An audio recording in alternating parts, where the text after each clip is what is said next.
These are tangible results of development projects, our developing member countries' main building blocks in addressing their development concerns and challenges. Block by block, these projects, when properly implemented and timed, propel progress, growth, and better quality of life. Our development partners in Asia and the Pacific use projects to close important and critical performance gaps in education, health, basic infrastructure, telecommunications, urban transport, energy, poverty and income inequality, unemployment, flood control, and strengthening the private sector.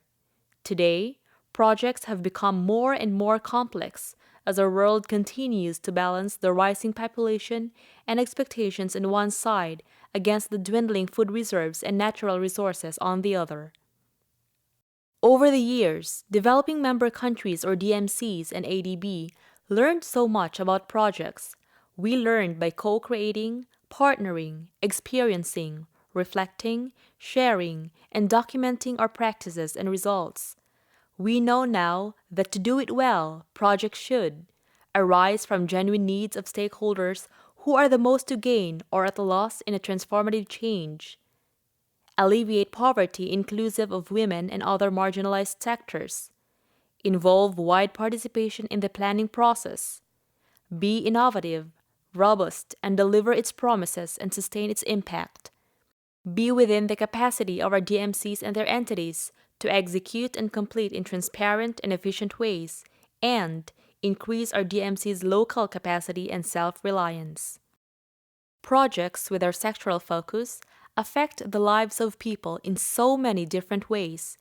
Systematic information gathering, conceptual analysis, and most importantly, involvement of the stakeholders in this process are critical for achieving results. ADB provides guidelines for the application of ADB's design and monitoring framework approach to facilitate this analytical and planning process. Welcome to our e-learning on preparation of design and monitoring framework, or DMF, from here onwards. With this e-learning, we would like to share with you our experiences and eventually empower you and your agencies to create and plan new projects based on the recent best practices in results-based management. Why? Because development interventions affect the lives and future of many, many people, like you and me. It is about time that we, frequently the object of interventions, should now plan, participate, facilitate, and even commit ourselves to various development interventions. This e-learning is for you, whether you belong to a development or donor agency like ADB, nonprofit organization like NGO, civil society or private sector organization, are a private contractor, a service provider, or even as a freelance consultant or trainer. The e-learning will provide you with an effective project planning process, instrument to describe the proposed project that is acceptable to potential partners and donors, and practical ways to move forward. This will empower you to gather competencies in planning, facilitating, and participating in development interventions, particularly those with ADB's assistance. We will equip you with the DMF, a results-based instrument for analyzing, conceptualizing, designing, implementing, monitoring, and evaluating projects.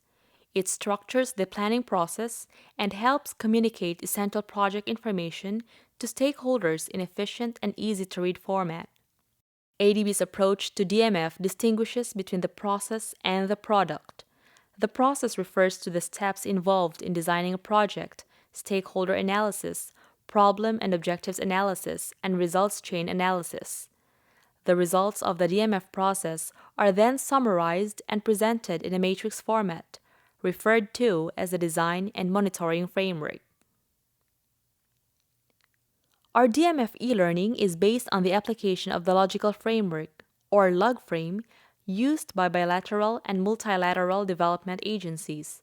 We will present it to you in 10 small learning sessions in 3 modules.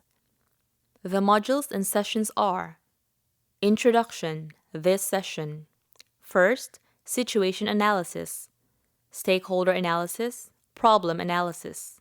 Second, project identification, objectives analysis, results chain analysis.